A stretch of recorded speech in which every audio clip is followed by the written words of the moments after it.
We've spent quite some...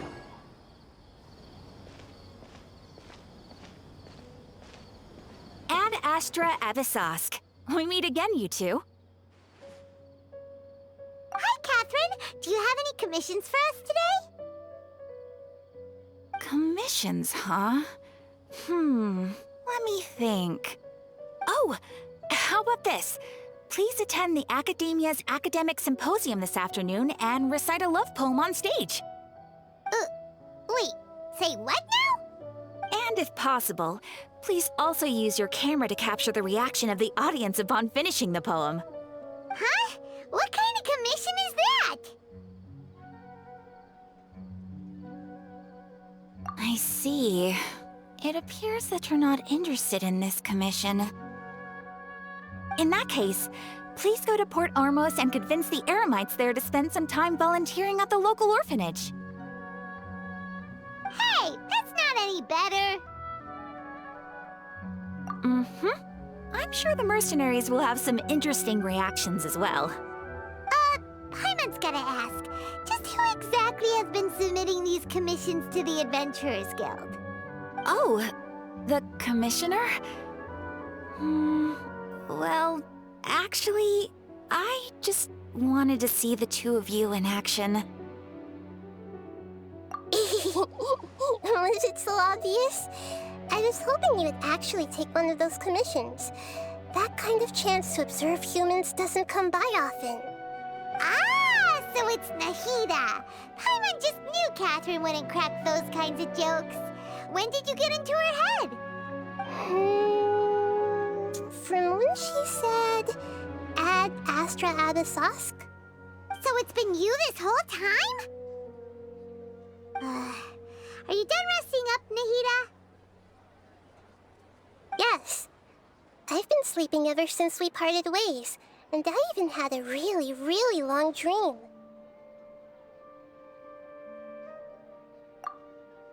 It was another dream about the Sub-Zerus Festival, except it was a happy one. In my dream, I was sitting in the middle of a flower terrace, and everyone in Sumeru City was holding hands as they danced in circles around me. They danced round and round, and everyone looked really happy. I also got to sit on a gigantic flower carriage. Varus, the Knight of Flowers, raised me really, really high above the ground, and I was throwing an endless amount of Yalda candies at the children. You know, Nahida, maybe your dream is how the Sub-Zerus Festival really should be. It's meant to be a joyous time where everyone gets together to celebrate your birthday. Huh? Wasn't I describing a really happy dream? Why are you both looking at me like that? Wait, could this be an example of the emotion known as pity? No, we aren't pitying you. That would only make everything worse. We just don't want you to feel too sad. By the way, have you had a chance to visit Dunyarzad? How's she doing? The Homianis haven't allowed any visitors after the festival, so we haven't been able to check on her. Yes, I paid her a visit right after I woke up. She was resting at the time.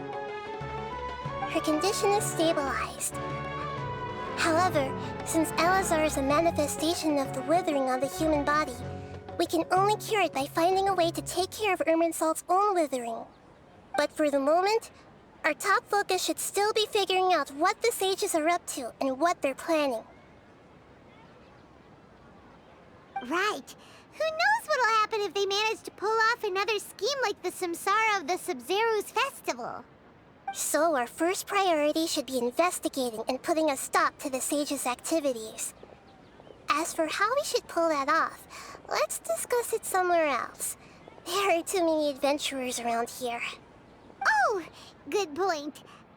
Sorry, adventurers. We're gonna be borrowing Katheryn for a little while.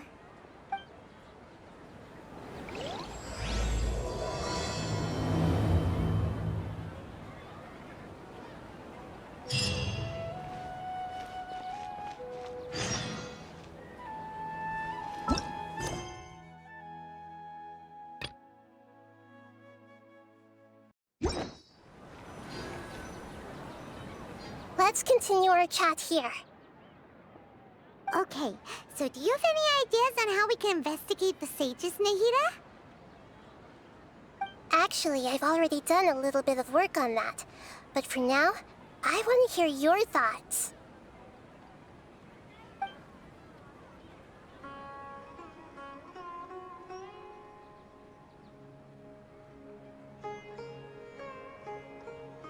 I've already tried that, but all the key members of the Academia, even the core of 30 guards, intentionally avoid wearing their Akasha terminals. It seems that from the very beginning, they've been guarding against info leaks from the Akasha. Of course, it could also be because they're wary of me. Have you already caught the sages' attention? I'm guessing not yet. But distrusting me would make perfect sense if they've ever paid attention to the urban legends about me. In any case, I probably can't take over their minds directly.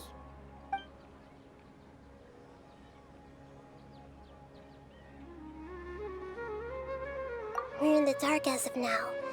Since we still don't know anything about their goals, any rash move could tip them off and lead to terrible consequences. After all, every person in Sumeru City is one of their hostages. No way, that's too risky. You mean it'd be too easy to get caught? No, it's not that. We shouldn't involve innocent students in this. A single mistake could completely ruin their lives. Doing that would be ignoring the safety of my people for my own selfish goals. How is that any different from what the sages are doing? That's a good point. Spoken like the god of Sumeru.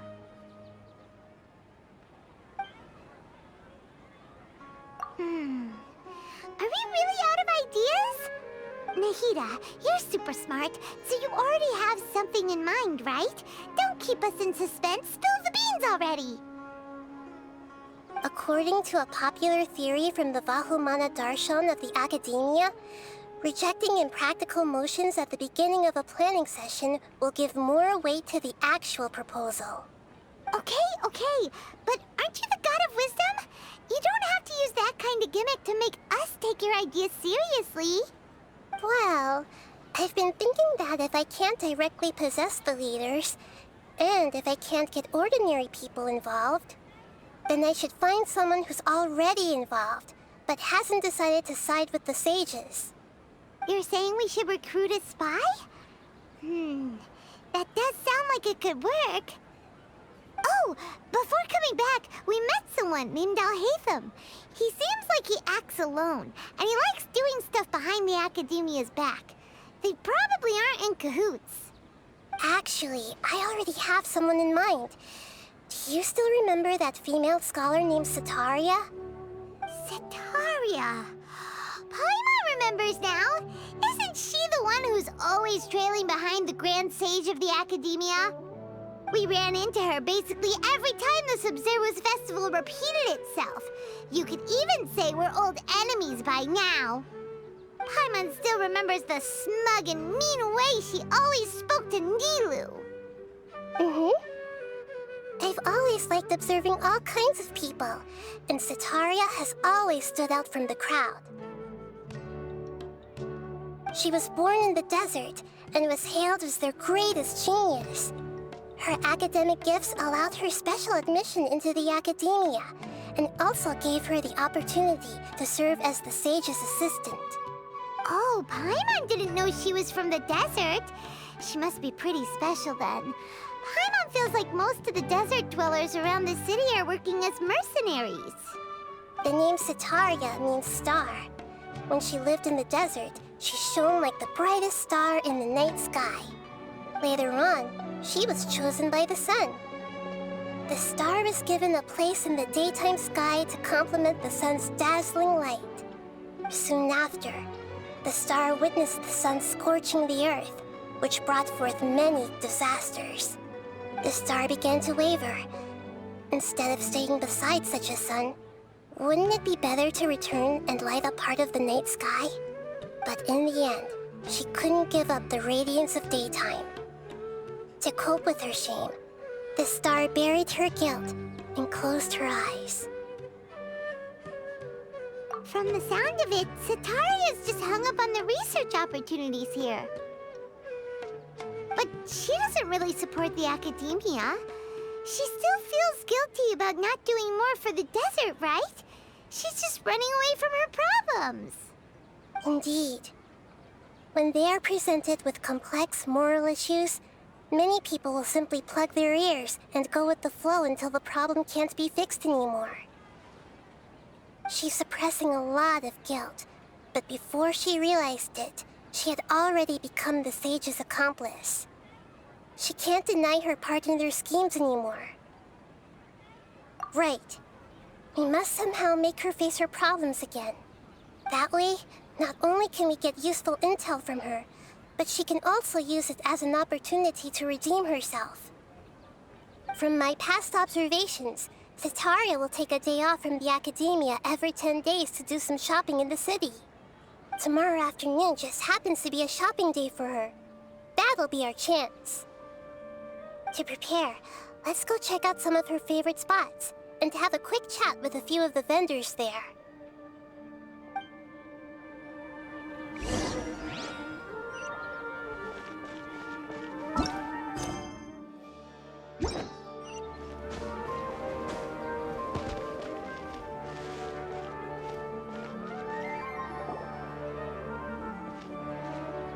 This should be Sitaria's favorite fortune-telling spot. So should we ask the fortune teller about Sitaria?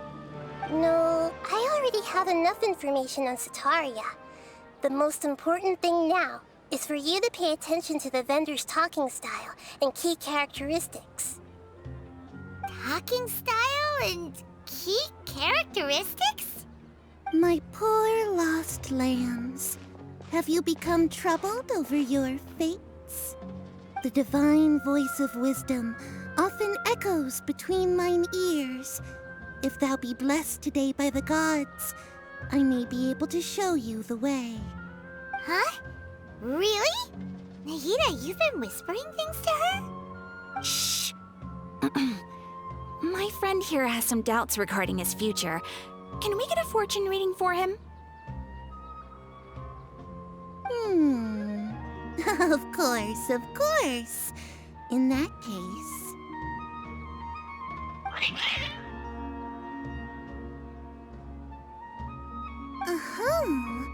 It would seem that Harut and Marut are quite wary of you.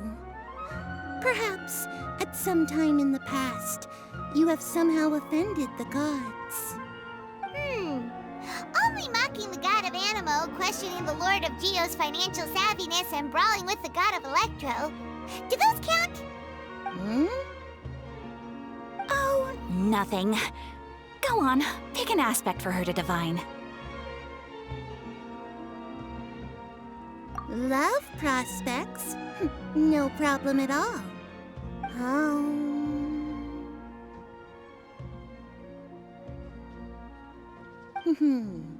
The gods have spoken. The truth shall be revealed. One who is fated to cross your path will appear on... Huh? So many people will fall for you. How could that be?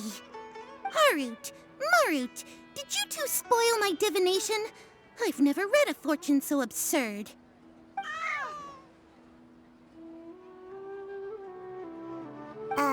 Actually, Paimon thinks this is probably the most accurate fortune-telling you've ever done. I admit that the orientation of today's celestial matrix is, suboptimal. As such, there will be no charge. Is that so? Well, that can't be helped. If you were to bring some food offerings for Harut and Marut on your next visit, perhaps they could help you reverse the wheels of fate.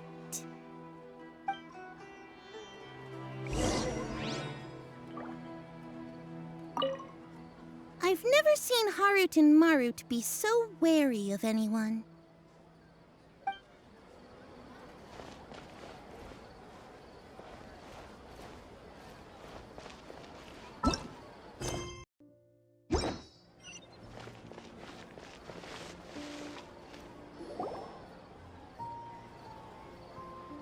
Is this another one of Sataria's favorite stalls? Yep. It belongs to a king. His father helped Sataria a lot when she first moved to Samari City, so she still comes by whenever she has time. When I start talking with him, listen carefully to the details of our conversation. Ah, dear customers! Would you like to look at some pottery? We caught wind of your great craftsmanship, so we specifically came to take a look. Oh, I recognize you. Aren't you Miss Katheryn from the Adventurers Guild? Sounds like I'm in for some big business. Speaking of, where did you learn this trade? I suppose you could say it all started with my dad. He's a mason by trade, but I picked up an interest in clay while apprenticing for him. After that, I began making pottery by myself in secret. And I simply changed trades when my works turned out well. Although it's a pity that I'm no longer making much use of the knowledge provided to me by the Akasha. That's nice. You're making a living doing something you love. So is your father still working as a mason? Oh no, not anymore. A few years back, he fell from a roof and broke his leg. Since he had already saved enough Mora over all these years, he's just enjoying the retired life in Port Ormos nowadays.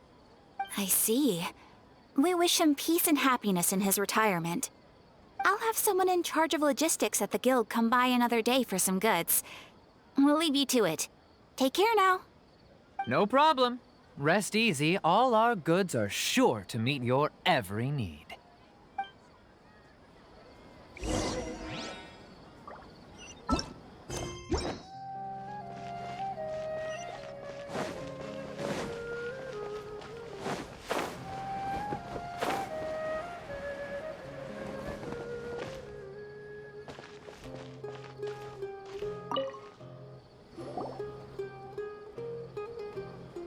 This should be our final stop.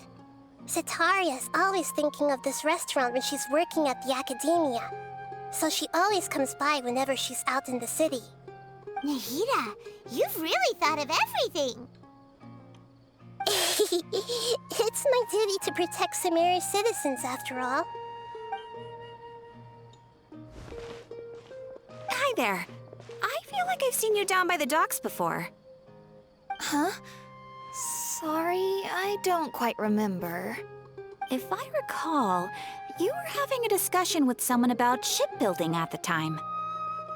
Ah, that's right! I've always been really interested in feats of marine engineering. After all, I grew up in Liyue Harbor and spent my entire childhood staring at the ships going in and out of the port. I came to Sumeru to study, but failed to make it into the academia due to my lack of talent. But I'm still discussing all kinds of problems with different scholars, and I'm continuing to study and perform research from the restaurant's basement. I'm sure I'll get into the academia after their next round of exams. What an admirable spirit for learning. Amazing! Sure, but you'll find hardworking people wherever you go. So this restaurant has a basement as well? Huh. First I've heard of it. That's right. It's not usually open to patrons. Most of the time, employees use it for breaks or to hold private events. I see. Guess that makes sense. Well, good luck with your studies, Miss Chishan. Thank you so much. As long as I can make it into the academia as an official student, I'll be happy. I must have met her somewhere. Why can't I remember?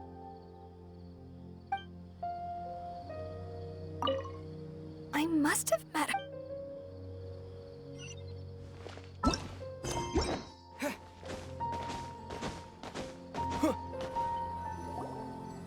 So, was that everybody? Mm-hmm. 3 familiar faces should be enough for Sataria. What's the point of all the information we've collected? Nahida, you still haven't told us how you're planning to make Sataria face her problems. Sataria is already used to avoiding her problems, so we must find a way to break through her usual sensibilities. I remember that you mentioned that the Eremites in Port Ormuz are all making a fuss about the upcoming resurrection of the Scarlet King. Although it's all just a boatload of nonsense, the fate of her homeland may turn out to be Sataria's soft spot. Oh, Paimon gets it now! You want to take advantage of the guilt Sataria feels about her homeland. Although she knows she should return home to help the people of the desert, all she's done is conspire with the sages.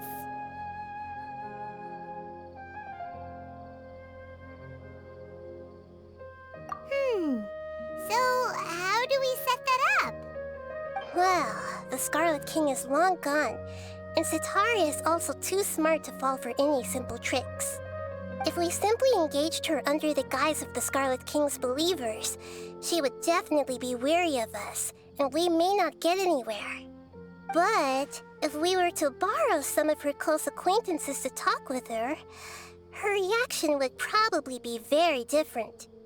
So, you mean you're going to possess those people we just talked to? Yep. Possess them through the Akasha. Imply that they've already converted to the faith of the Scarlet King, and then convey our made-up will of the Scarlet King. As long as everything goes smoothly, we'll get through to Sataria for sure. She'll never guess that we had anything to do with it. Ah, so that's how you're going to use all the info we collected on these people. It's so that you won't slip up and break form. Possessing them will only work if you can manage to pass off as them. Exactly. So, best of luck with impersonating them. Huh? Best of luck? But we don't know how to possess anyone. That's no problem at all. I'll just share all their senses with you once I've possessed them. As long as you're also wearing an Akasha terminal, the effect will basically be as if you've possessed them yourself. Huh. That is pretty convenient. But why does he have to do this? Can't you do it yourself? Although I've been observing humans for a while, I've never been good at imitating them. You're not wrong. It's always been painfully obvious whenever you try to pass as Katheryn. If it was at all possible, I would have preferred to leave these people alone.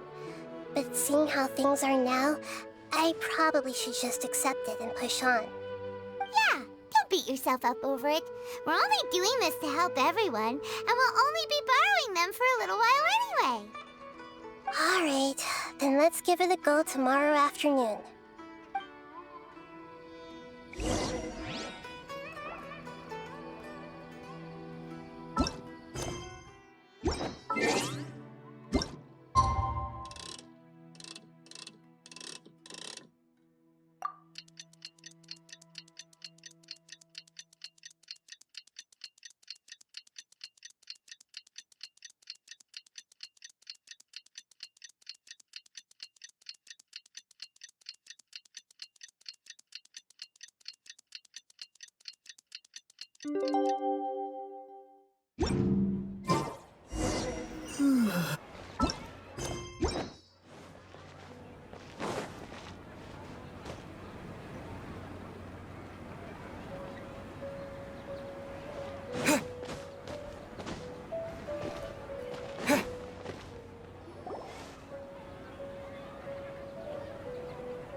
Here she comes. Sataria's here.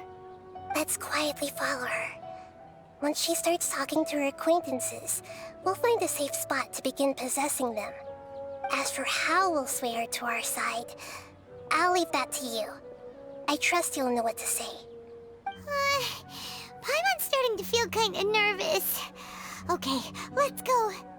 Looks like they've already started talking. Let's find a hiding spot and get started.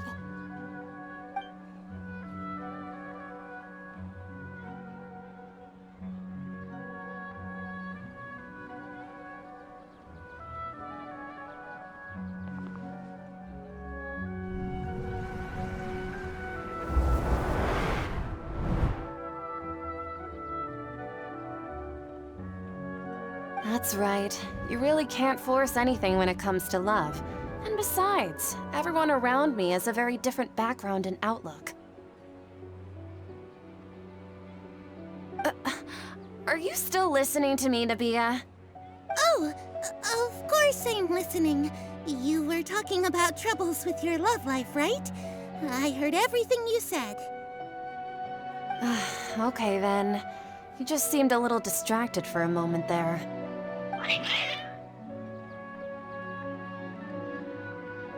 Strange. Your cats seem pretty worked up. Is something wrong? I always thought they were quiet, happy kitties. Oh, what are their names again?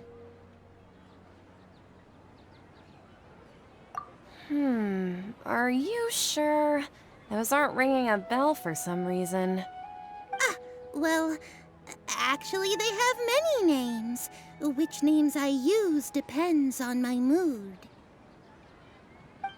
Huh, I see. I imagine that must be hard for the kitties, too. So, which fortune do you want me to read for you today? You must have come for another echo of the divine voice of wisdom. I'd like to get another reading on my love prospects, but to be perfectly honest with you, I feel like I've been a real mess recently. A mess? Well, could you do a reading on how long it'll take me to finish my current project at work? I really just want to get it over with. I hear you. No problem at all. The gods will reveal the truth.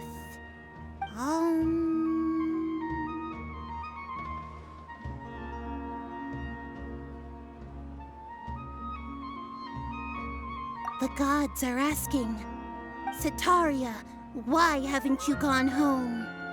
Why haven't I gone home? Do the gods really know everything I've been thinking about? Setaria, why don't you just go home? It's a demand now instead of a question. The gods seem to be truly upset.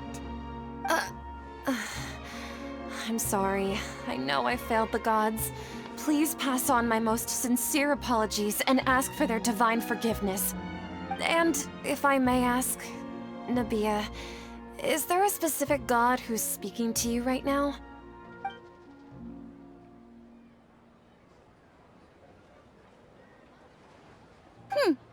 What an inconsiderate and naive question. The god who is speaking to me is, of course, the wisest and mightiest of all, the Scarlet King. The Scarlet King? No wonder he would make such a demand of me. Oh, wait a second. The Scarlet King passed away a long time ago. Even though news of the Scarlet King's resurrection has been spreading like wildfire, it's all just a misinformation campaign from the academia. How can the Scarlet King still exist in real life? What insolence! I am the Scarlet King's most loyal believer. Do you wish to refute his voice of wisdom? Oh, no. As a child of the desert, I am only reveling in his power upon learning that his divine glory has touched even this city. I will think very carefully about his demand of me. I'm sorry. I must go now. Wait!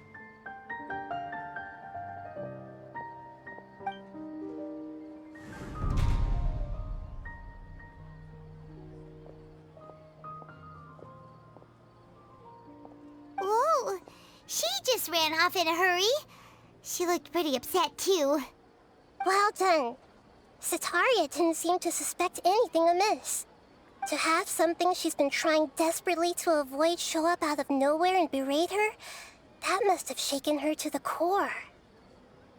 Aw, Nahida, it seems like you understand human emotions really well after all. All I know are some abstract Harvard-taught theories. And in any case, my time with you has shown a lot of them to be utterly useless. I'm still trying to make sense of everything. Anyway, enough of that. Let's hurry and catch up to Sataria. He's out of Keem's now, right on cue. Let's get ready to possess him right away!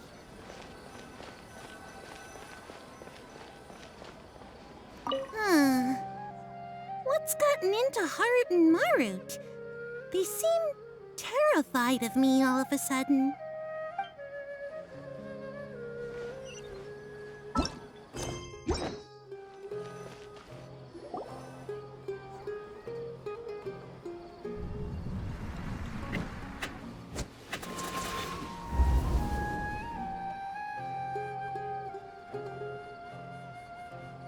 It's okay. I just got caught up in something. Oh, actually, didn't you ask me to help you look for work? What kind of work were you looking for again? Oh, right. Your old man's craft. How could I forget? Speaking of, how's he doing? Is he feeling any better? Oh, that's good to hear. I've been thinking a lot about him. If I could get some more time off, I'd love to pay him a visit. Actually, while we're talking about him, is he still living in Port Ormos? Yeah, he's been retired there for a while. If you could find the time, please write him a letter. Please pass on that recently, faith in the Scarlet King has taken root in Port Ormos and has begun to spread across Sumeru. He has a quick temper and has always been a devout follower of the Dendro Archon. I don't want him to get into a fight with those Scarlet King believers because of a difference in beliefs. Oh? So who are you siding with in all of this? The Academia or the Scarlet King? I'm so jealous of you. You were born a child of the desert, yet you chose to betray the Scarlet King, and now you spend all your time with those crooks from the Academia. Akeem, you don't mean you've also become a believer of the Scarlet King? What's so strange about becoming a believer of the wise Scarlet King? In fact, aren't you the strange one? The one who still can't pick a side? Can't pick a side? Me? Whoa! Paimon had no idea you'd be so good at this! You really zeroed in on the issue and put it right in front of her. It might feel a bit overwhelming for Sataria. But once everything is over, I'll be sure to pay her a visit to her mind and explain everything. Anyway, let's keep going.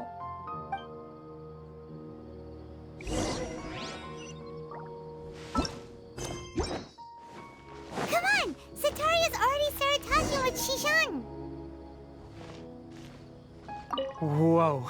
What happened just now? Wasn't I talking with Sataria? Where'd she go?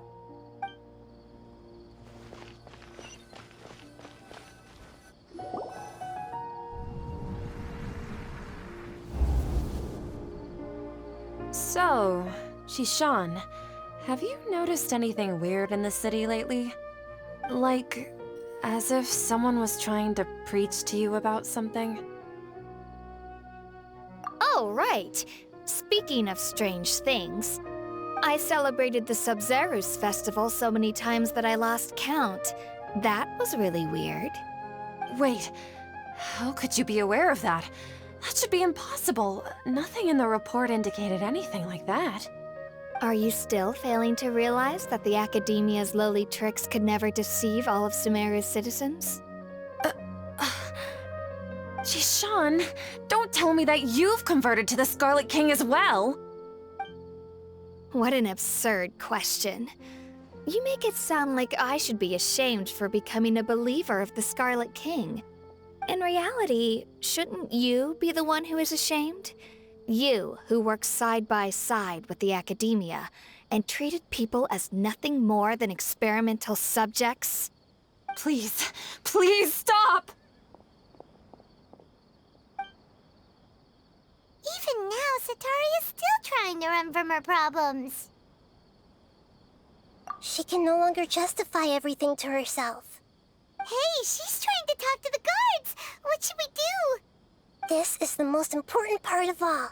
Quick, get ready. Mercenary, you're a member of the Corps of 30, correct? Please help me pass a message to the Matcha right away. The situation in the city is getting out of control. Please, try to remain calm, miss. Tell me what's happening in the city. Heretics are infiltrating the city, and they've already converted many residents to their side. Heretics? What kind of heresy are you talking about? The Scarlet King! Many people I know have suddenly started believing in him, but he's long dead. It's impossible. Miss Sataria, nothing is impossible. You know my name? The Scarlet King is immortal, and all who defy him will one day pay the price. You must face the truth, Sataria. You tread a treacherous path, and the longer you ignore it, the tighter the Academia's grasp on you will become, and the deeper you will be ensnared. Child of the Scarlet King, never forget that the desert that belongs to you lies elsewhere. What's so strange about becoming a believer of the wise Scarlet King? In fact, aren't you the strange one? The one who still can't pick a side? What an absurd question. You make it sound like I should be ashamed for becoming a believer of the Scarlet King. Sataria, why haven't you gone home?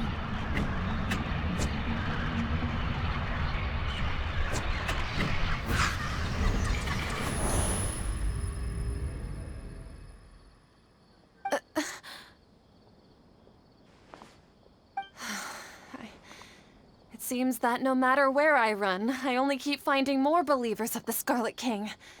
I have to say, this is a familiar feeling. I've also been running from my guilt this whole time. Guilt over my part in the Sage's plans, and from ignoring the letters from the children of my homeland. But no matter how much I may try to ignore or get rid of it, my guilt always comes back. You won't necessarily lose your research opportunities by facing the truth. Besides, did you really want to conduct your research while carrying such heavy feelings of guilt? How do you know me so well? Are you truly just a believer of the Scarlet King? Or are you the god himself? That's not important. The important thing is to pass judgment on the Academia and its sages, and to correct their mistakes.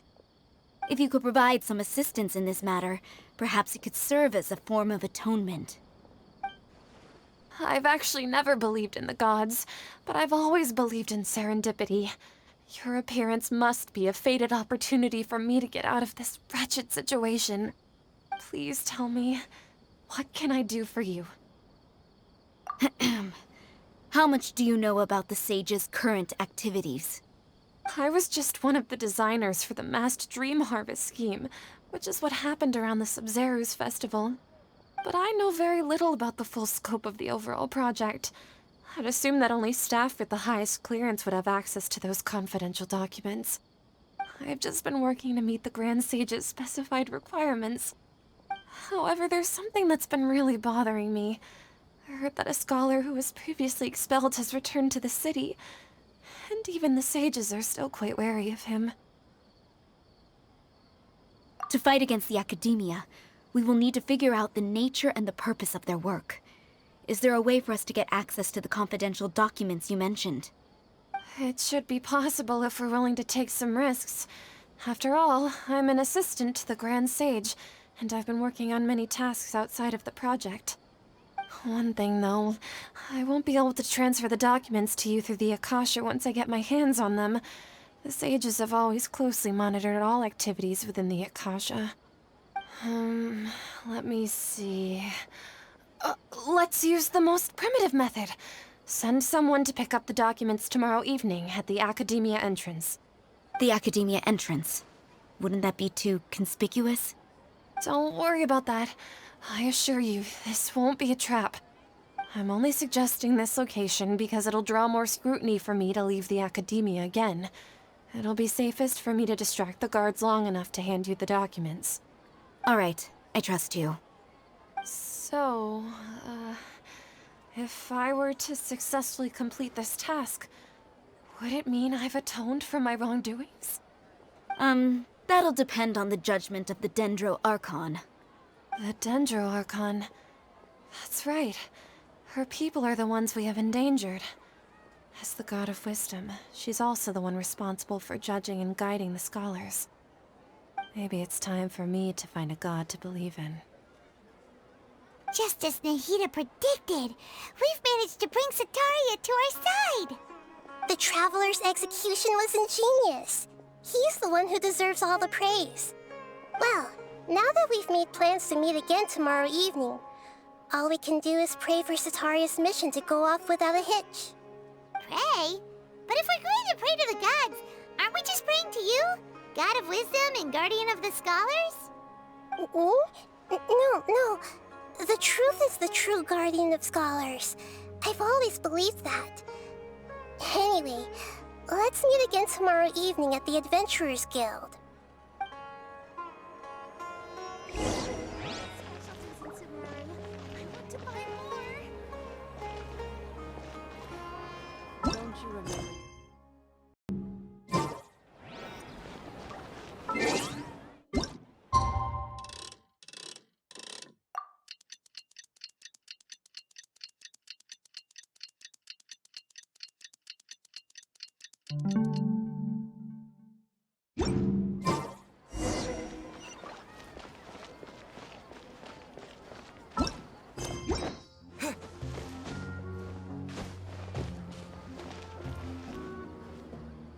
Katheryn, we're here! Oh, you are the other Katheryn, right? That's right. I suppose I'm the other Katheryn in your mind. Shh! We're on a secret mission tonight, so we need to protect Katheryn's identity. Yep, Paimon's right. We cannot fully rule out the chance that the meetup tonight is just a trap.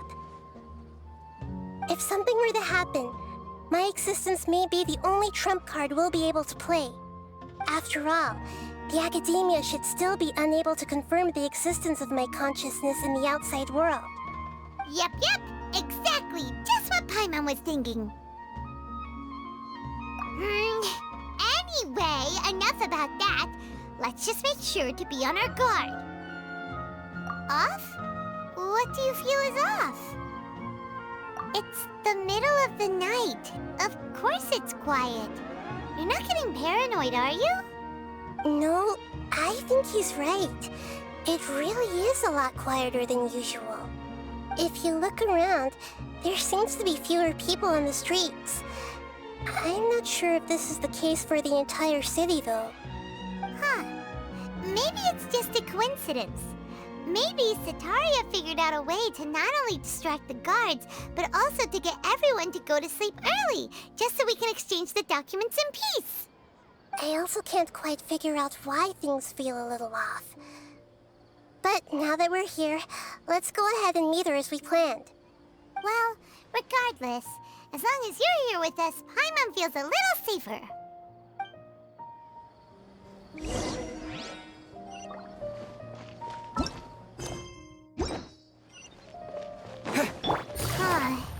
There really aren't many people out right now. Let's hope it'll be this quiet in front of the academia, and that Sataria managed to distract all the guards.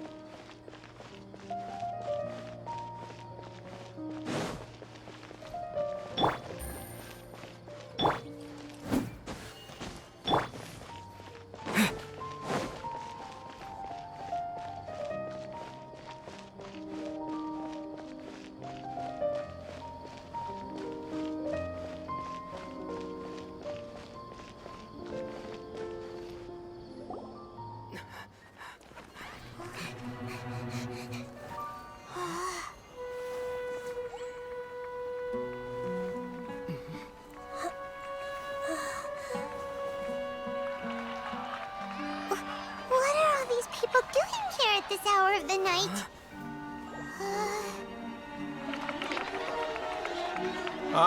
The triumphant hero returns at last. And to a rather spectacular welcome, even if I do say so myself. You're the outcast, expelled from the academia. Indeed I am. Although these days they tend to call me the Doctor.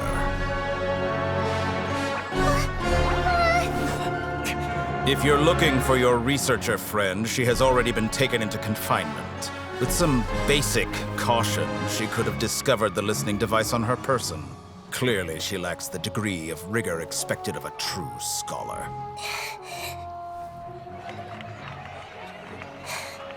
The people of Sumeru City. What have you done to them? I simply made some minor adjustments to their Akasha terminals. Now they can deposit information directly into the subconscious. As you can see, all these lovely people now believe this traveler is a hero who has just saved the world. My experiment is a success. And now it seems they can no longer hold back their sheer adoration. Oh no, what should we do? These are all just regular people. Leave now. You need to get out of here. But that guy's a Fatui Harbinger. We can't just leave you here. Nor can I abandon the people of Sumeru.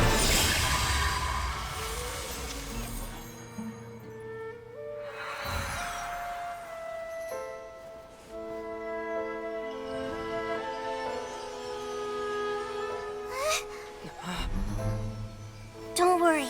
We'll meet again outside of the city.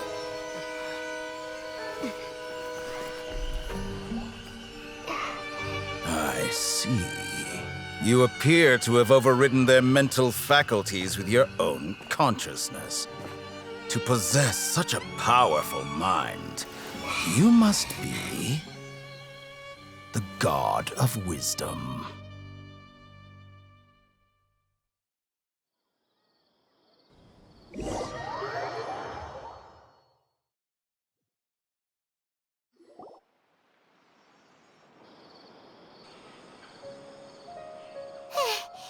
This should be far enough.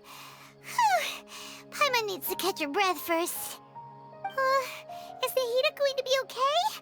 We only made it out because of her.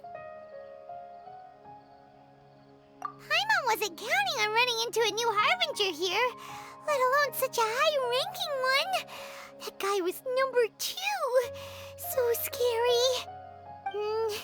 He called himself the Doctor. Remember, Tainari told us about him. Sataria did say that someone who once got expelled from the academia came back recently. And that even the sages are wary of him. Yep, sounds like she must have been talking about the Doctor. Yeah, now that the Doctor's in the picture, we're no longer just dealing with the academia. They're in cahoots with the Fatui. But what are the Fatui after this time? Another Gnosis? Yeah, things would be a lot easier with Nahida's help. Nahida said we'll meet again outside of the city. But we can't just keep waiting around, right? You mean... Oh, right! Wasn't he invited by the sages to work on some project when we were staying with him in the Vidia Forest? That has to be the same project. Even though he turned it down at the time, he might still know something. There's no time to lose. Let's go to Gandharvaville.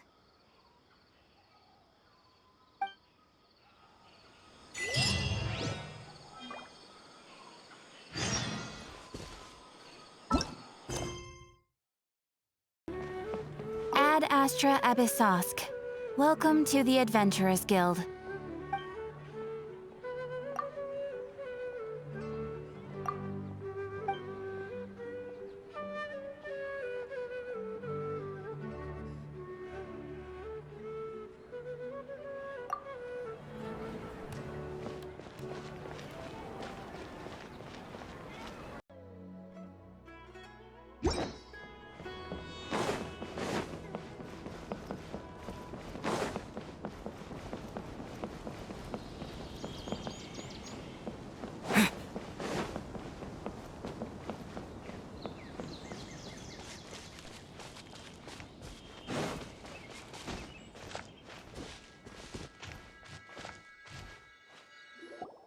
it right there. A blonde-haired traveler and a floating fairy. We've got you all right. Take a look around. You've fallen right into our trap. Are you mercenaries from the Corps of 30? Did you come here to arrest us? Corps of 30? We're nothing like those government lapdogs who don't even get scraps for their work. We are an elite brigade that commands the highest commission rate in all of Sumeru. We're here on the orders of a client known only as the Outcast. The Outcast? An outcast from the academia? But why wouldn't the doctor just send the Fatui after us? Still wasting time on idle chit-chat. We'll shut you up soon enough. Get them! You're up, Traveler! Quietly now. Gang's up. Comes over. Through me, justice is served. You stay condemned. I'll need. Your penance is due. Need. Inazuma shines eternal.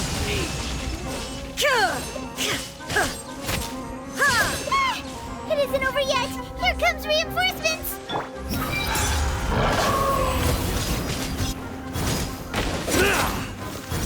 You stay condemned.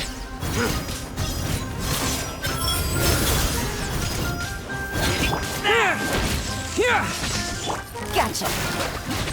Illusion shattered. Here comes the catch. Nowhere to. That was pretty rough. Is that what elite mercenaries are like? Yeah, looks like we'll have to keep our guards up. But this doctor guy seems like a pretty tough opponent. He knew exactly where to set up an ambush. Did he predict that we would try to find Tighnari? Going up against smart people is tough. Anyway, let's keep going.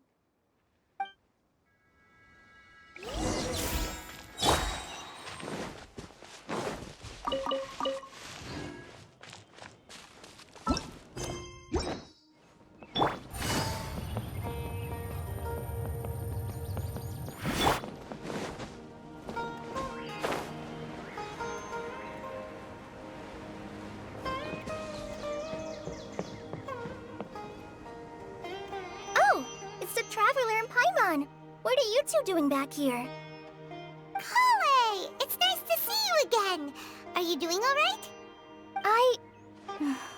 To be honest, I'm not doing too well. My Elazar has been progressing at a faster rate lately. I'm finding it harder to complete more intricate tasks. As a result, Master Tighnari is taking me off the patrol schedule. He will only allow me to stay here and coordinate other people's tasks. Oh, Kale. Speaking of Tighnari, did he go off on patrol? We're here to talk to him. Oh, Master Tighnari? He just left the Avidia Forest a little while ago. He was headed to Party's DI. He left? What? Isn't Tighnari always saying that he never wants to leave the Avidia Forest? He even turned down the Sage's invitation. I thought it was weird too. Master Tighnari always prioritizes his work as a forest watcher above everything.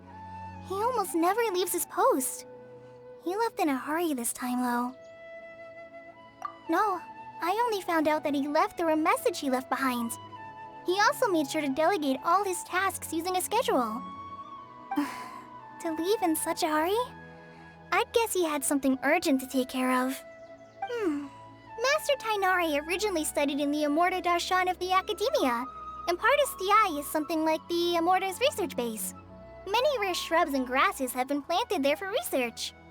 I know that before he became a forest watcher, Master Tighnari once spent a long time conducting research at Partis Di. A research base, huh?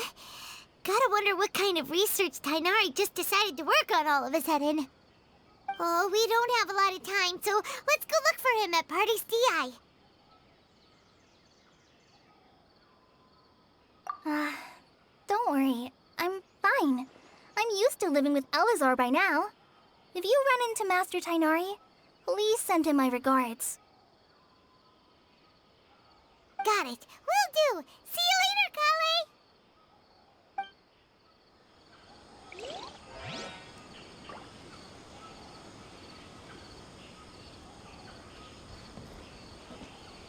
I had already made up my mind, to be honest with you, so I didn't try to hide my current condition. Don't worry about me. I'll be fine.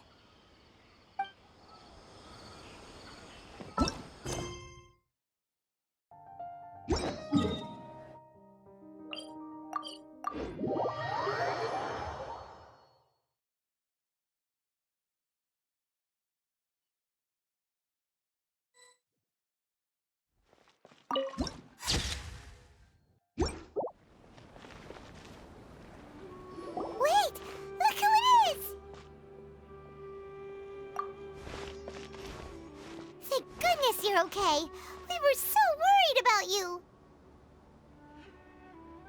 Hey! This was supposed to be a touching reunion, but you're ruining the moment!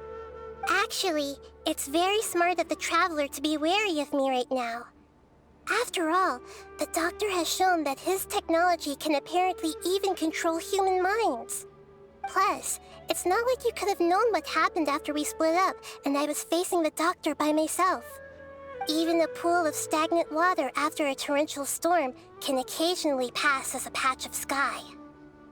Paimon feels like only the real Nahida could come up with such an obscure analogy. Huh? But I wasn't trying to win your trust or anything. All I wanted was to clarify my point. Well, we understand that point now. Please, Nahida, tell us more about what happened. Are those poor people all right? When you left, I was still in the middle of restoring everyone's minds. Thankfully, when the Doctor mentioned depositing information into the subconscious, he didn't mean engraving information into their minds. Instead, he did something closer to creating hallucinations. That was still within my power to fix. Luckily, I managed to finish my restorations and mind jump away from him just as he was about to capture me. Whew. What a relief. The Doctor sure pulled out some hidden cards, but good thing we had Nahida with us. I wouldn't be relieved just yet.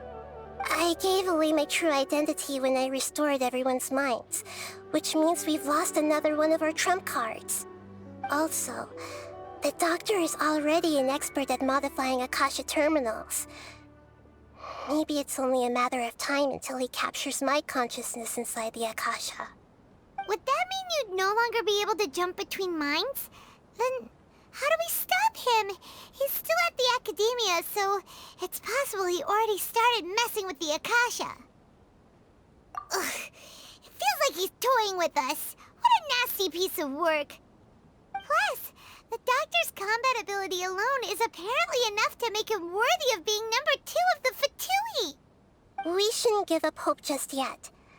Let's try to find another way to attack this problem. Actually, Nahida, how did you know we were trying to get to Party's DI? Have you been waiting for us? Yes, I have. I can see the Traveler's elemental energy, so I deduced your destination by looking at the direction you were moving in. You didn't come here for sightseeing, right? Did you find any leads? We're looking for a scholar we know. His name is Tighnari, and the sages once tried to reach out to him. Why don't you come inside with us and see what we can find? Okay. Let's just hope we won't get him into trouble.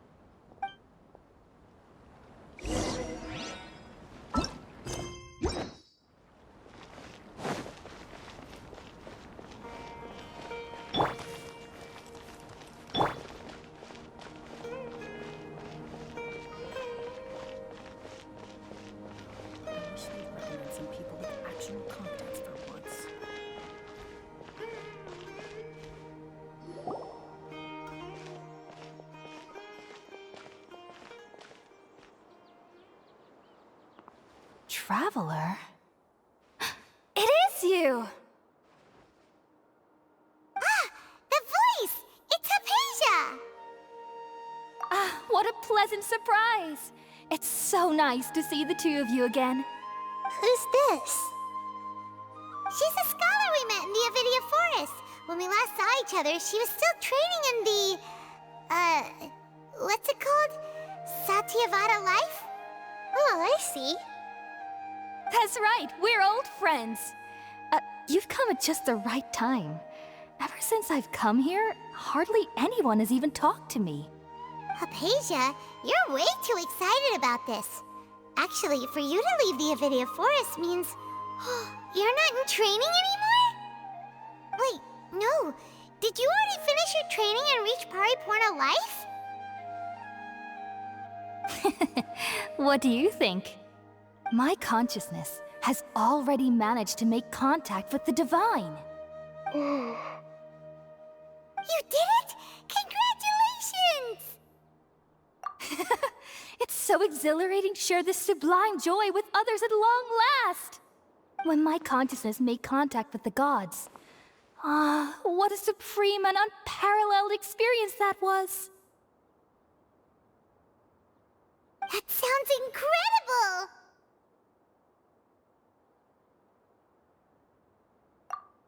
Oh, all right. Actually, please wait. I haven't forgotten my promise to you. Remember? I promised to help you understand what you saw from Irminsul once I gained deeper insights. My current self has not only gained true insight, but I can even help you establish a direct connection to the consciousness of the divine. You can do that? I've never heard of anything like that, but if you want to give it a try, I'll do my best to protect your consciousness during the process. Hold on. I brought some spirit borneal with me. This is still a crucial part of the ceremony. We're using that incense again? All right now. Hold my hand. I'll help you establish a pathway to connect your consciousness. Okay. Ready?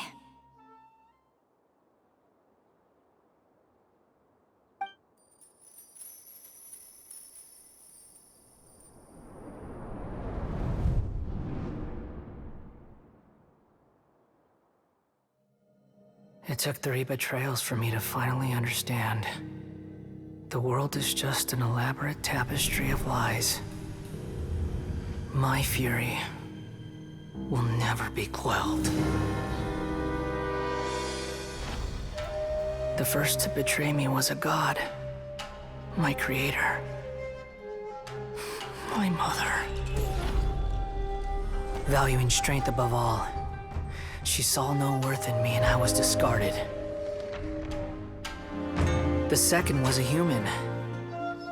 My family. My friend.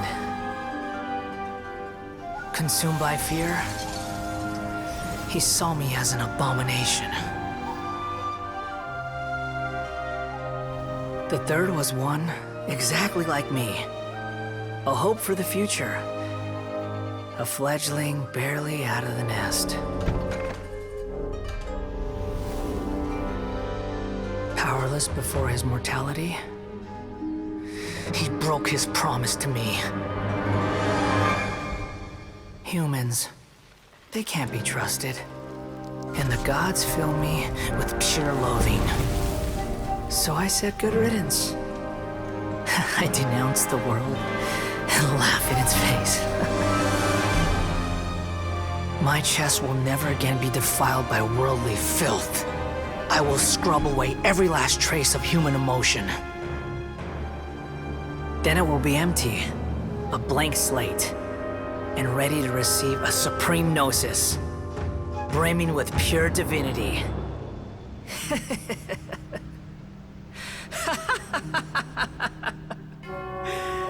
There is no need to fear. The pain will be brief. Your era is coming to an end.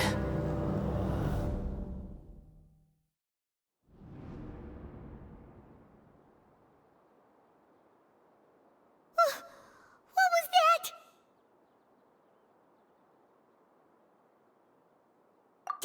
actually just see the Balladier's memories? Everything matches what we know about him.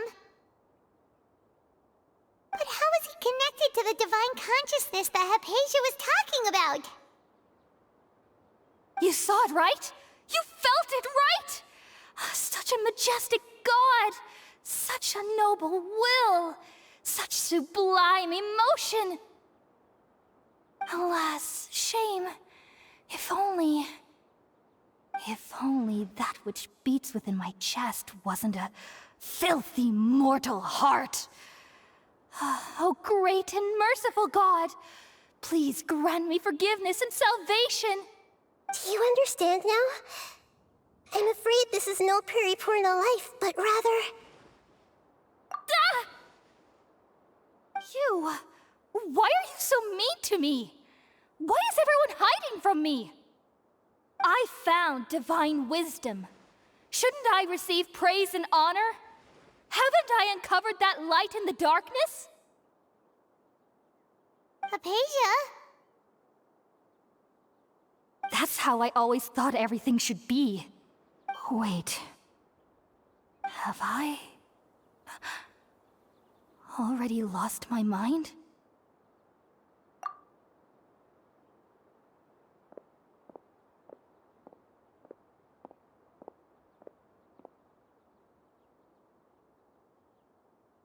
Wait, something isn't right.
different.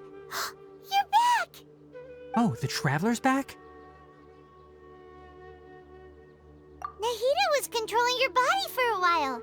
It seemed like she jumped over to you as an emergency measure right before the Katheryn puppet was destroyed. After that, Tighnari heard the commotion and came over. He helped us defeat the mercenaries and then he ran with us all the way here. What? You swapped places? You mean your consciousness also went into Nahida's body? Wait, then where is Nahida's consciousness? Where is she now? I never imagined that an individual's consciousness could be transferred around like this. Had I not seen it with my own eyes, I would have never believed it. I don't think this can be achieved with current human technology. Also, while we were running, the consciousness in your body told me to pass on a message. She said, "The doctor has found a way to trap my consciousness, so I can't journey with you anymore. But even in a moonless night, a shower of starlight can still drown out illusions and lies." Oh no! Nahida's trapped in the sanctuary of Surathana for good this time. Was that message all she left for us? It's pretty vague.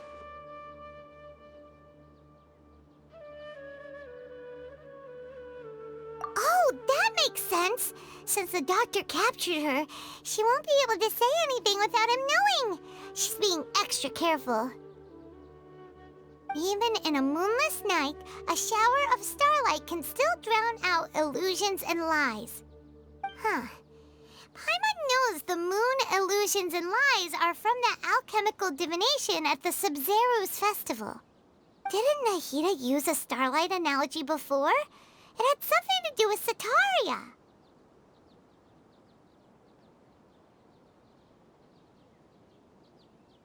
Oh, that makes a lot of sense. Huh. Do you think Nahida was telling us to go find help in the desert? But she isn't with us anymore. Think we'll be okay? Paimon, you said Sanctuary of Surasthana. Does this mean that this Nahida you're talking about, the consciousness who is occupying the traveler's body, is the Dendro Archon? Your guess is correct, but the situation's a bit complicated, so it's really hard for us to explain right now. That's all right. A scholar's curiosity doesn't need to be appeased right away.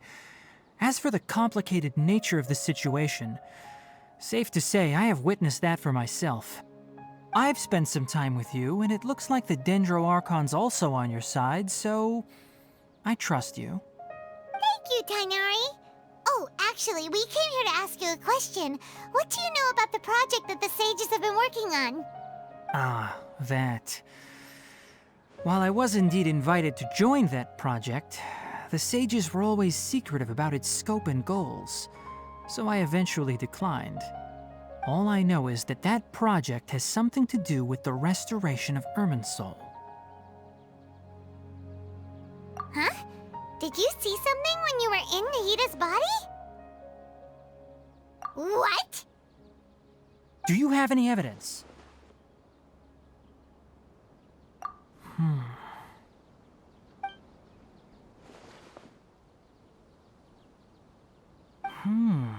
So that's what happened.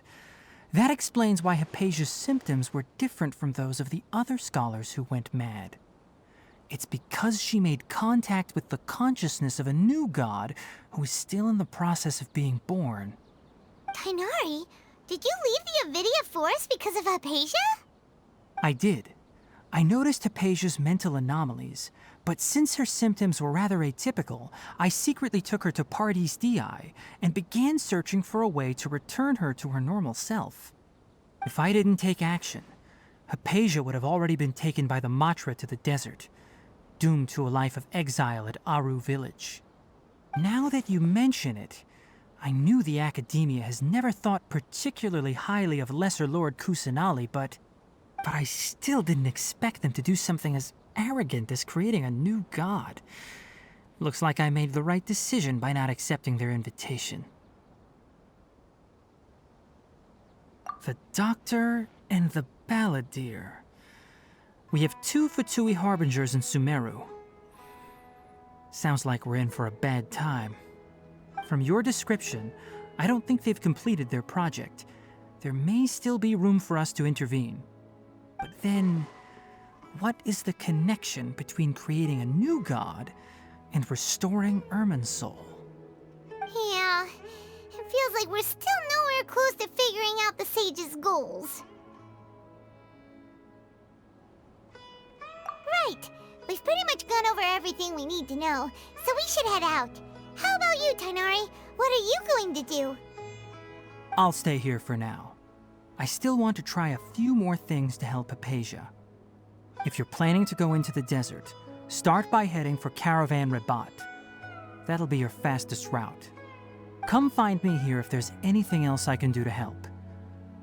May the spirit of wisdom go with you. Thanks, Tainari. Hopefully Hypatia will feel better soon. We're off then.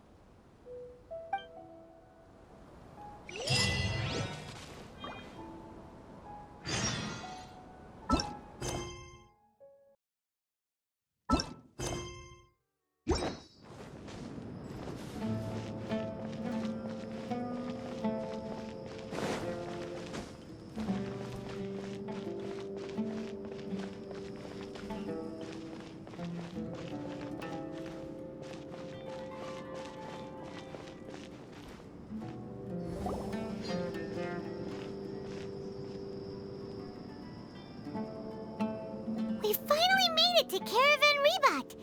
It's pretty lively here. So, just past this wall is the desert, huh? Oh, wow. Paimon remembers hearing people call this the Wall of Samiel. It's made to block sandstorms from the outside. Oh, if it's this tall, it's gotta be the divine work of Greater Lord Rukkhadevata, right?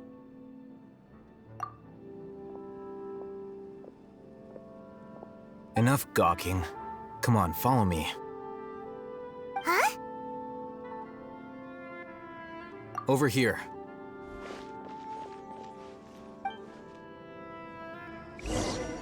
Oh, Hatham went that way! Let's hurry up and follow him. Wonder what he's up to.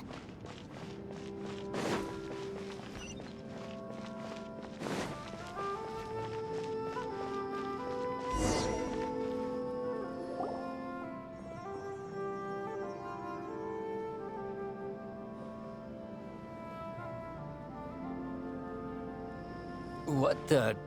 Where did he go? How did we lose them? They were just here a second ago. More Eremite mercenaries?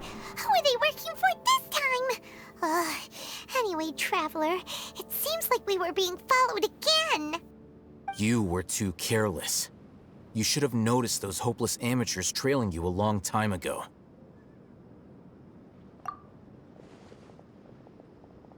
There's no need to thank me. I've never cared to keep track of personal favors. All I did was correct a mistake I happened to come across. It's a habit I developed at the academia. You really gave Paimon a scare, Al-Hatham. We never thought we'd run into you here. Last time we met at Port Ormos, didn't you say you were going back to the academia?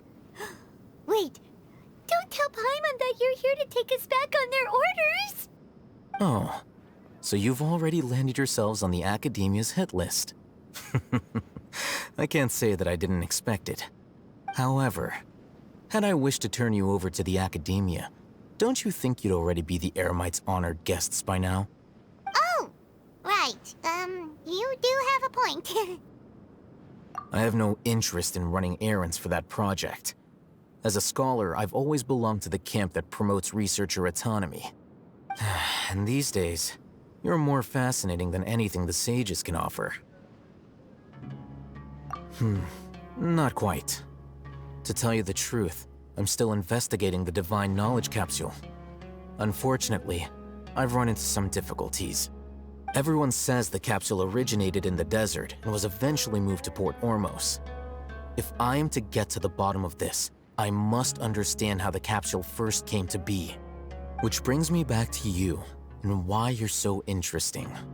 The leader of Ain al-Ahmar used the Divine Knowledge Capsule right in front of you, and upon seeing him, your expression became perplexed, and you were lost in thought for quite some time. To have that kind of reaction, I think you must have realized something. Are you interested at all in sharing what you've been hiding from me?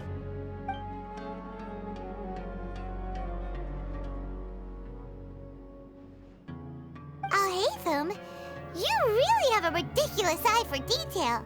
What kind of person even notices or remembers stuff like that? So that's your answer. Well, I do work for the academia after all. So considering that, it is indeed wise to keep your cards close to your chest. But that does prove you do have some undisclosed information about the Divine Knowledge Capsule. Am I right? No matter. Rather than simply learning the answers from you, I'd still prefer to investigate on my own. Speaking of, you two are also headed to the desert? That's right! We have the same plan as you! But we don't really have any concrete goals at the moment. Then I'd suggest starting with Aru Village. It's the largest settlement in the desert, so it'll probably have more resources and intel than anywhere else. Well, would you like to head there together? It's always better to travel with someone you know. Let's go!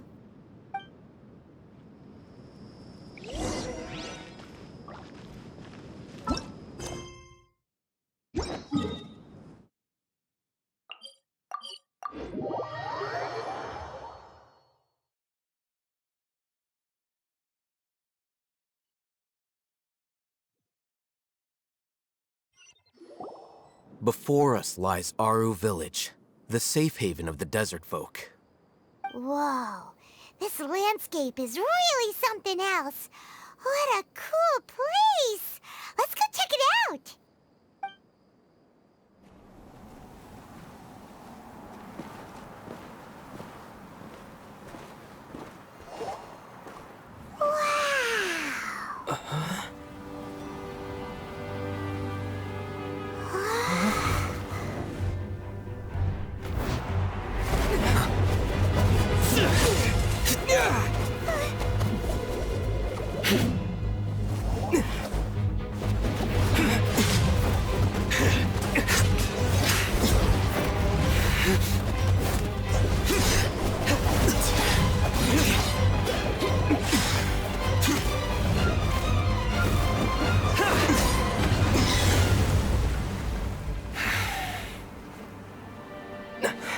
Sino.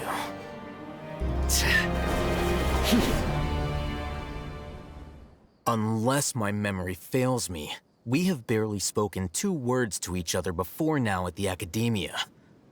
Would you care to enlighten me as to when and how I invited the General Mahamatra's wrath? Al-Haytham, do not think you can escape my judgment just because you managed to escape my attack. Judgment? So that's how you'd characterize your actions here, is it? Or would elimination perhaps be a more accurate description? Had I used my full strength, not even this traveler would have been able to stop me.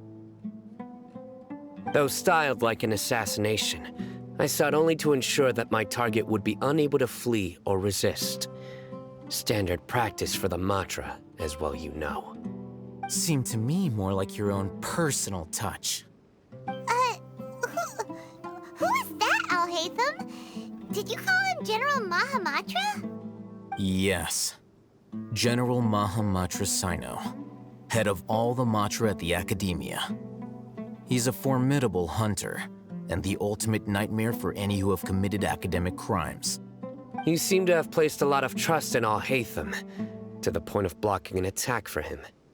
If I were you, I'd never choose to side with him. I wouldn't believe a single word that comes out of his mouth. I have been pursuing this scribe for a long time.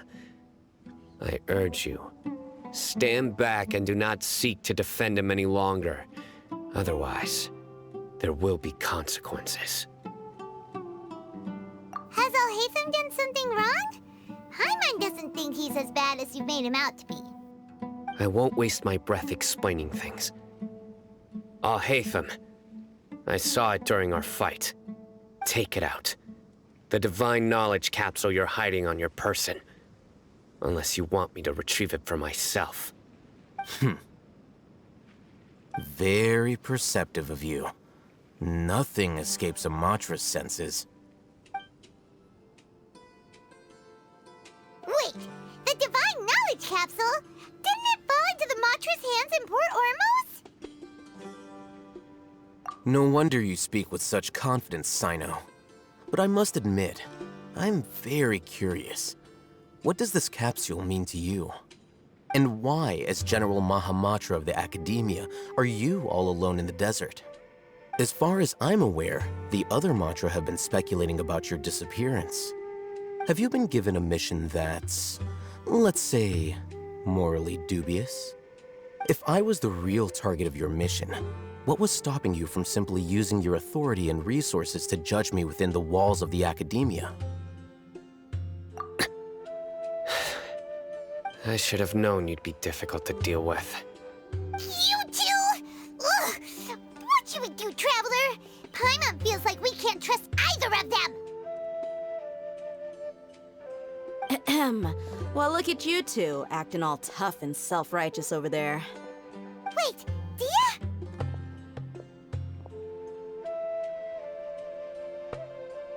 Great! Finally, someone that we can trust!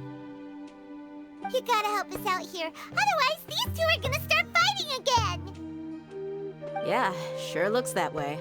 2 giants from the Academia duking it out once and for all. Not something you get to see every day, that's for sure. Listen, I know you academic types love to fill up your big brains with self-righteous morality and lord your empty rules and virtues over each other. But how dare you bring your petty disputes into the safe haven of Aru Village? It seems like someone's gonna have to beat some sense into your thick skulls until you finally learn to respect these grounds.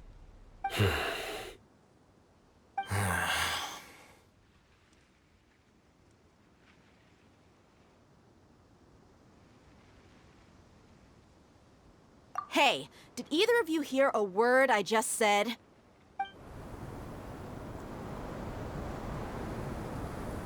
Whoa, what's going on? The wind's so strong. Is this a sandstorm? Paimon's gonna get blown away! Another sandstorm? What's up with these recently? Hey! All of you, over here, quickly! We have to take cover! Someone's calling for us! Oh, this wind is too strong! Let's get over there! That sounded like Candace. Come on, you two. Jeez, are all of you academia folks such hard work? Move it! All right, stop yelling.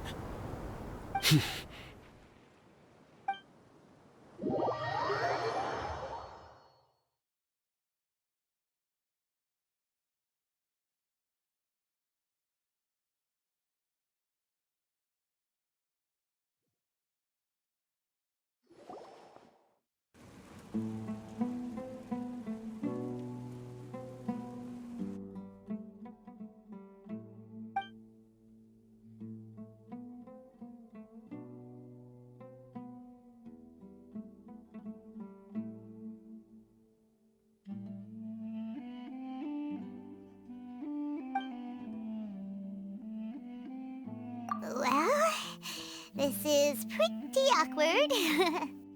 Hey, wanna play sardines with 3 people who wanna tear each other limb from limb? Sure, why not? Sounds fun. The air is so thick and heavy. Paimon can hardly keep floating anymore. My sincere apologies, everyone. This is the home of our village chief.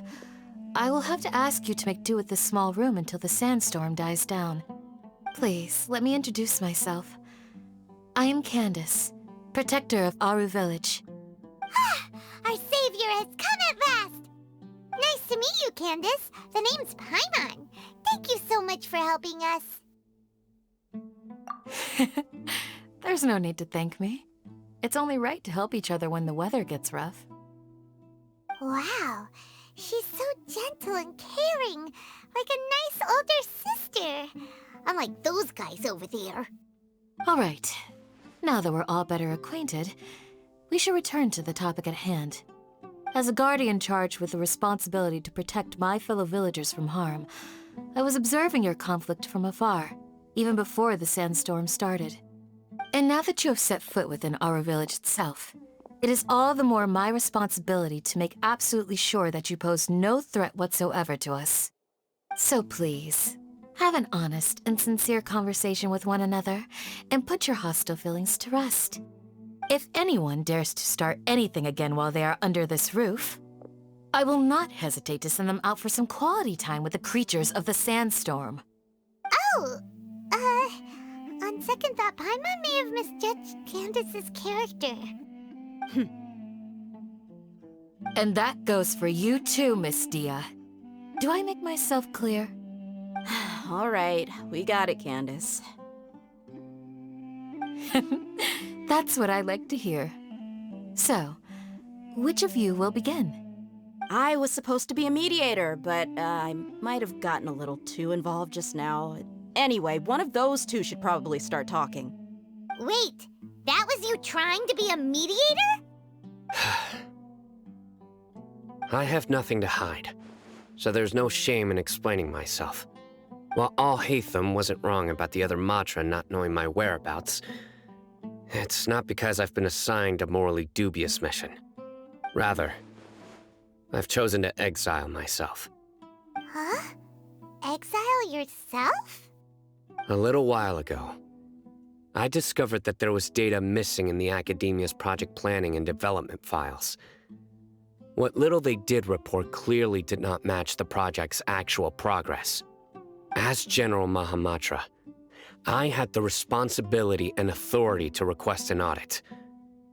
However, to my surprise, the person responsible for the erroneous data was none other than Grand Sage Azar himself. I tried to investigate the issue myself before submitting a formal audit request, but I soon found that all leads and potential pieces of incriminating evidence were carefully concealed from me. I began to realize that they were cautious of me from the very beginning. Unsurprisingly, the Grand Sage rejected my audit request as soon as the submission reached his desk. He even said to me, "The power of the General Mahamatra is granted by the sages. You have no right to judge us." So they really are up to no good. I realized then that to the Grand Sage, the Matra are nothing more than tools for the sages to assert and maintain their control over knowledge. The vows that we took, the principles that we strive to uphold, they are meaningless to the academia of today. I believed it would be wise to flee the academia before the sages had a chance to take action against me. This way, they can no longer see nor predict my actions. I will never give up on this investigation. There's no need for someone else to give me power or authority. Once I find the truth, I will administer judgment by my own name. Sino seems to have the same goal as us. We're all investigating the sages. Plus, now that he's no longer the General Mahamatra, he somehow feels a lot less scary. Well, Sino, if that's your story, then why did you see Alhaitham as a target? When I was investigating the matter in the academia, I overheard a conversation between Alhaitham and a sage. The sages asked you to investigate a blonde-haired traveler. Do you dispute this, Alhaitham? What? Like many parts of the project, this assignment was undocumented. Now throw in your suspicious behavior with the Divine Knowledge Capsule, and I think we deserve an explanation. Yes. I was indeed tasked with investigating the Traveler. Alhaitham! After all, the promised reward was so great that hardly any scholar could have refused. The sage told me, once you've completed this assignment, I can give you a glimpse of divine knowledge. A most enticing offer. Unfortunately, those academics don't know me at all. Their words contained one key piece of information, namely that divine knowledge indeed exists. That gave me all I needed to know. From my perspective, the sages are far from trustworthy. Think about it. Isn't it a little strange they're so willing to share divine knowledge with anyone, even as a reward? So, I began my own investigation following the lead of the Divine Knowledge Capsule. In the end, I realized my wisdom in committing to this rather than collaborating with the sages. Had I been less guarded, I probably would have ended up like that Ain al-Ahmar mercenary, incapable of remaining sane for long enough to hold a conversation. You mean that the sages originally planned to dispose of you, using one of those capsules that drive people insane?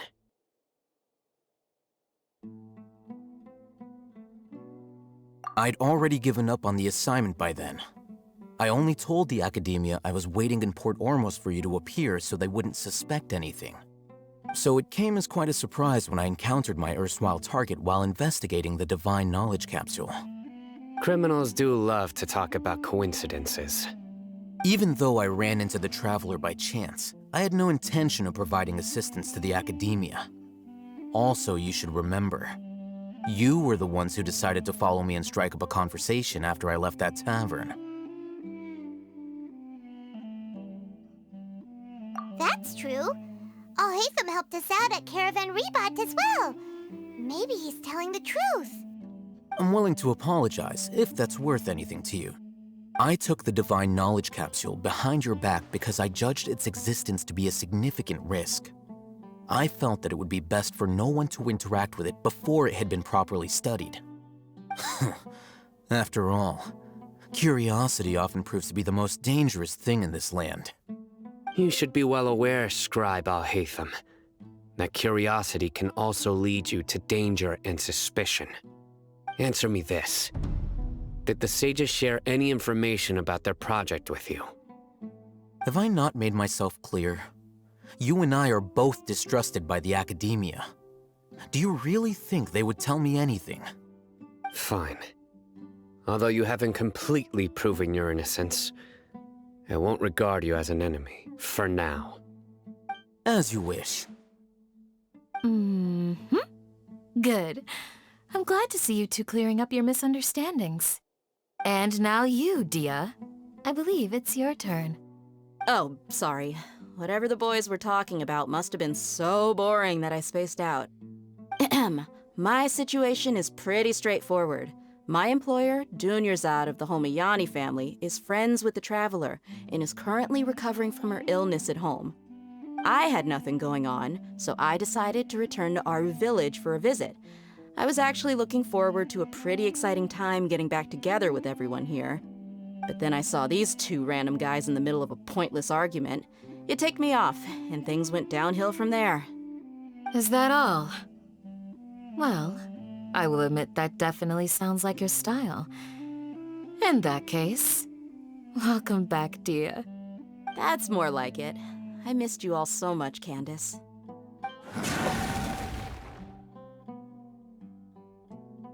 Whoa!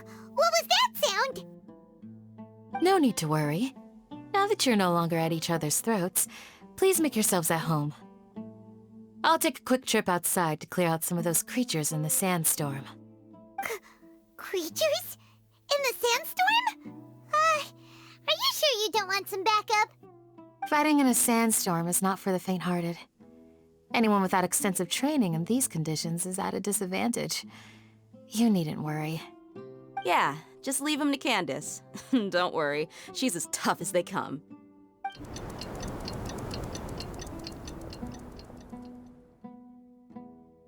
The winds died down.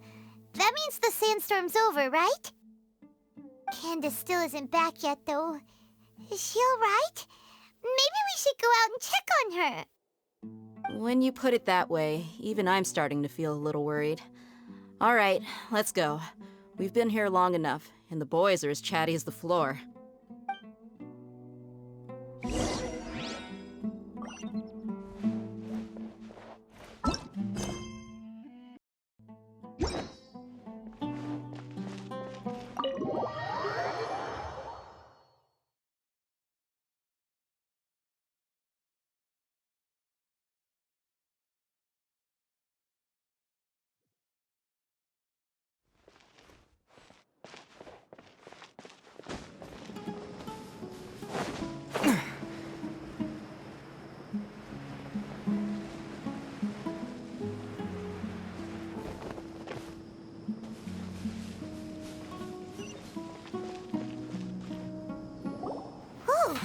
Candace, you're still fighting?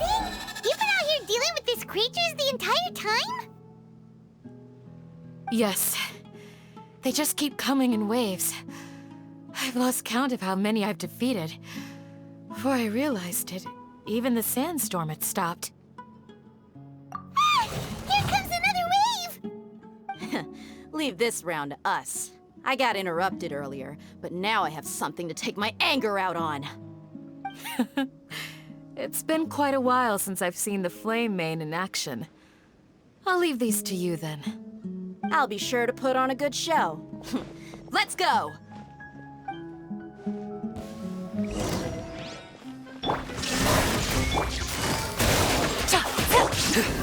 Judgment is upon you. Your penance is due!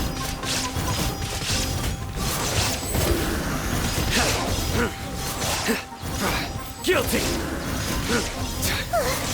Here comes another wave! When are they ever gonna let up? Your sins weigh upon your soul! Guilty!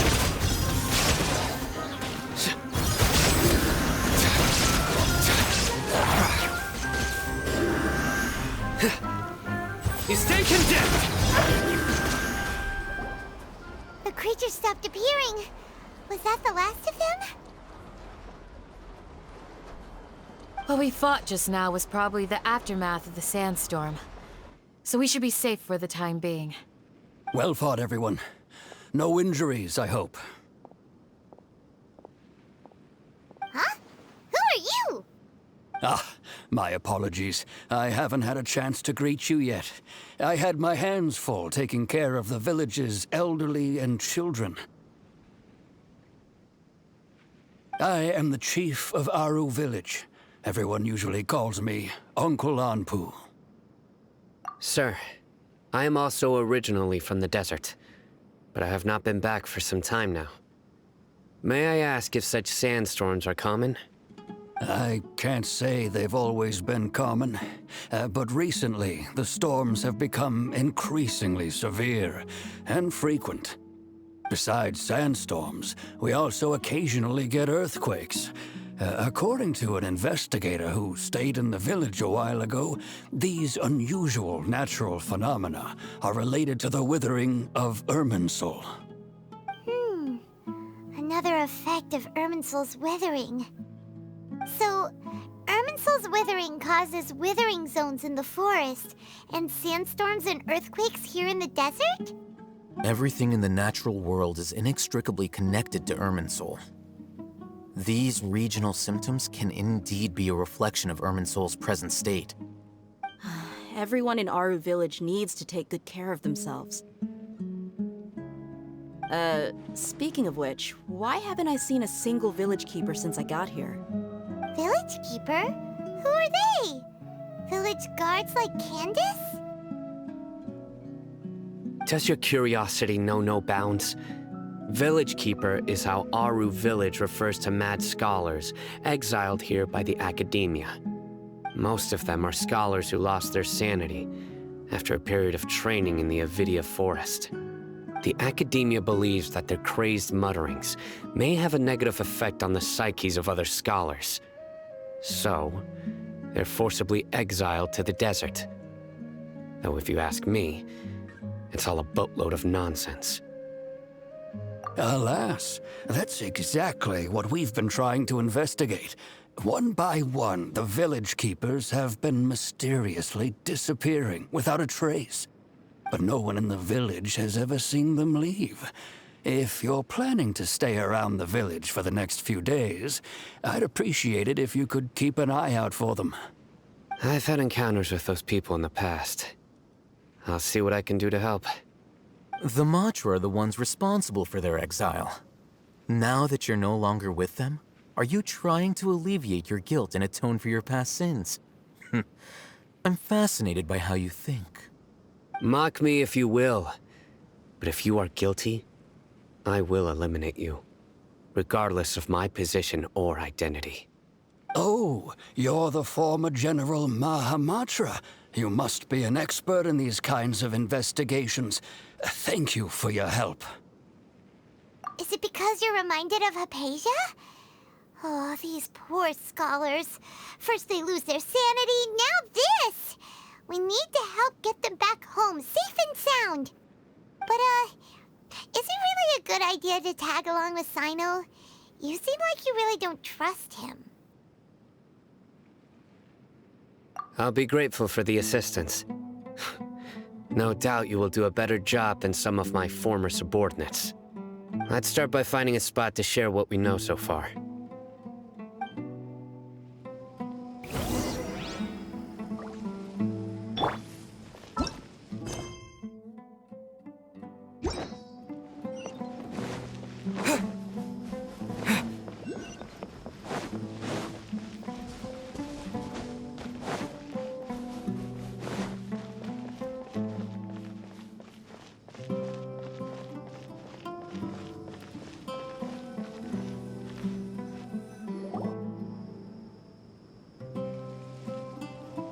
Although I've sent myself into exile, I'm still doing essentially the same things as before.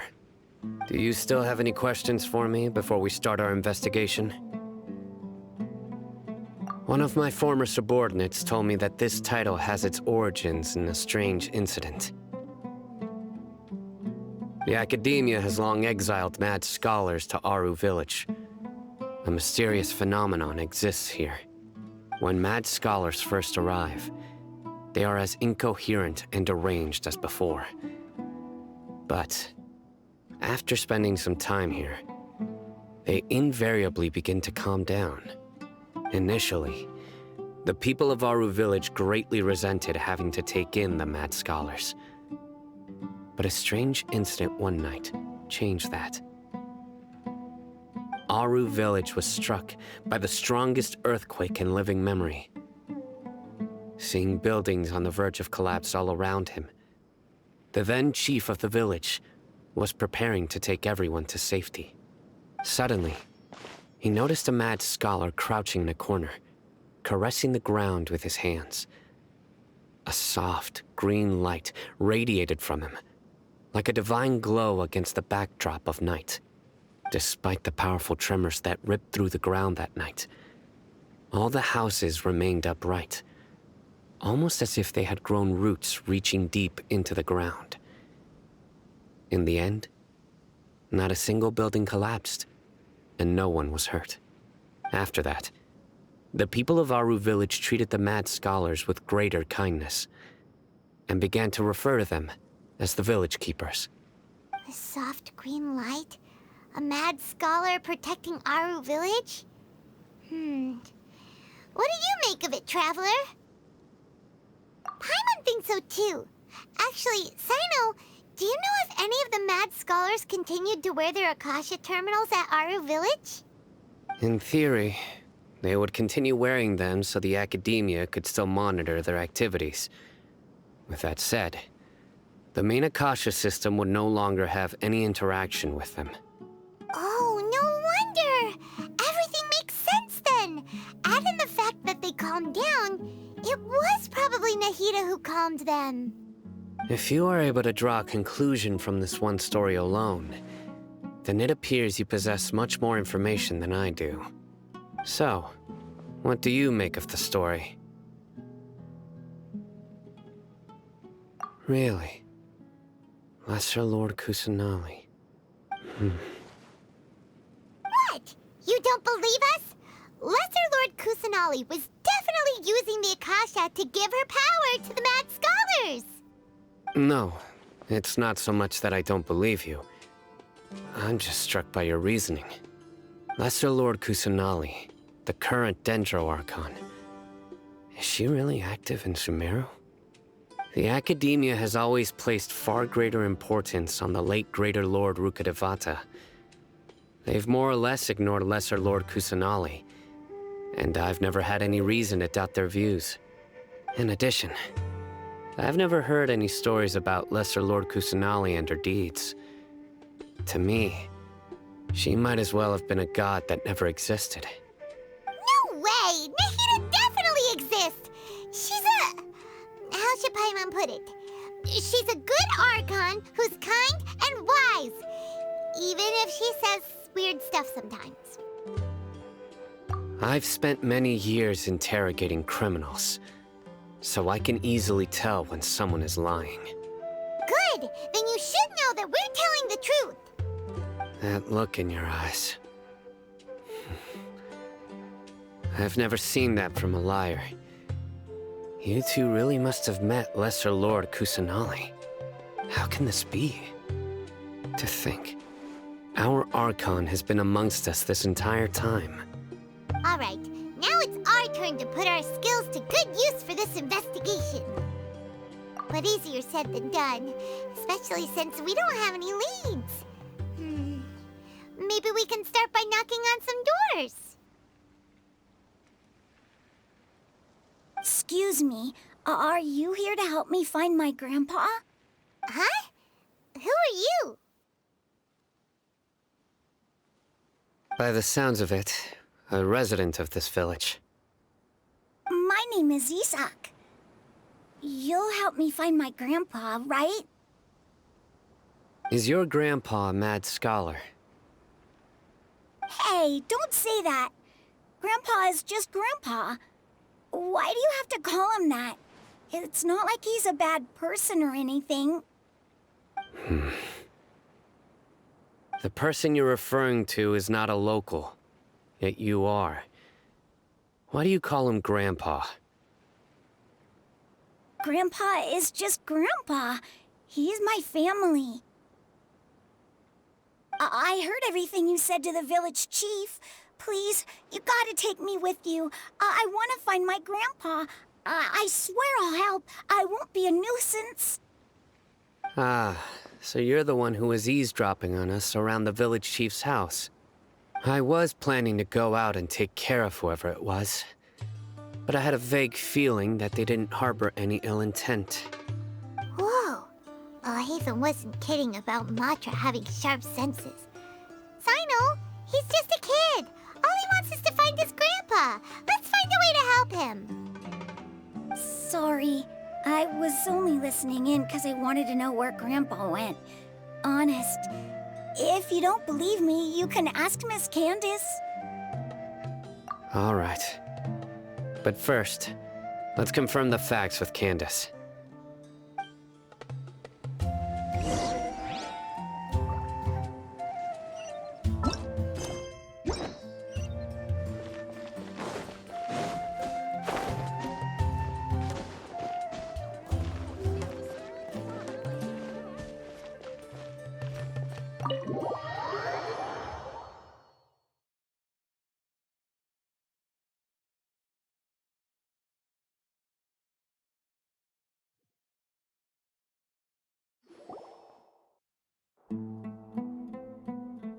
Sino is super vigilant.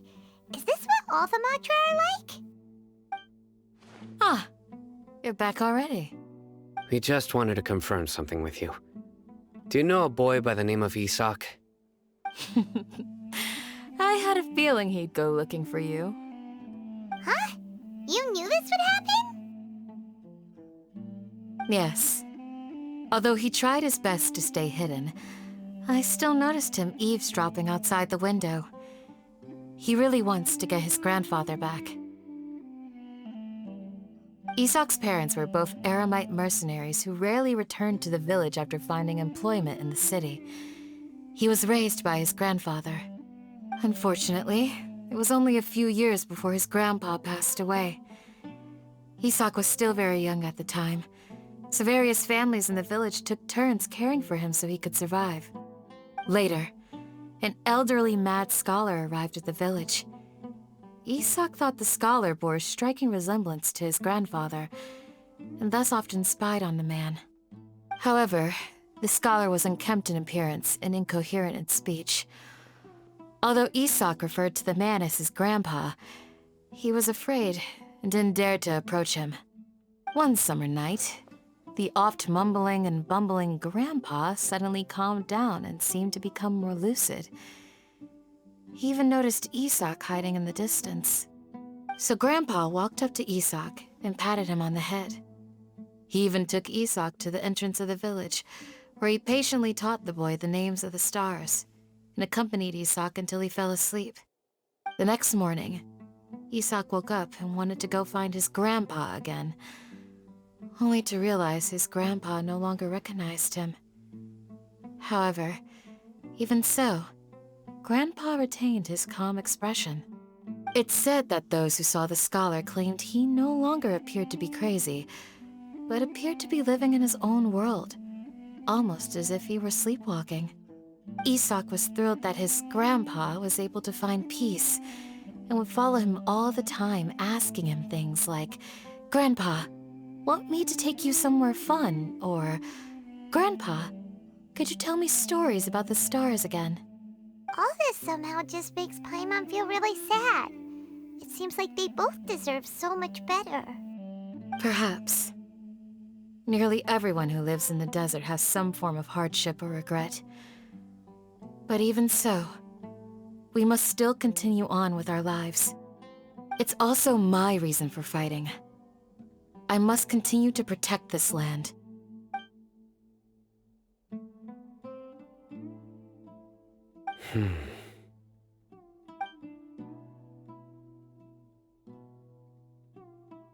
Maybe the people have always had a considerate god watching over them. Huh? What did you say, Sino? No, nothing. As long as Isak keeps his word and doesn't get in our way, we can take him along. Perhaps you are more compassionate than I gave you credit for. Please accept my thanks on Isak's behalf, Sino.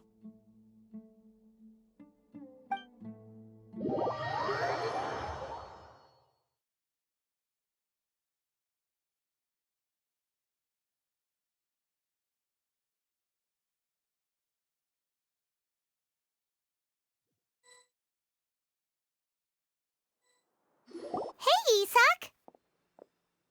Oh, it's you guys! We've cleared everything up. Let's go find your grandpa. Really? Wow! Thank you so much! Yeah! All right. Let's ask the local residents some questions first.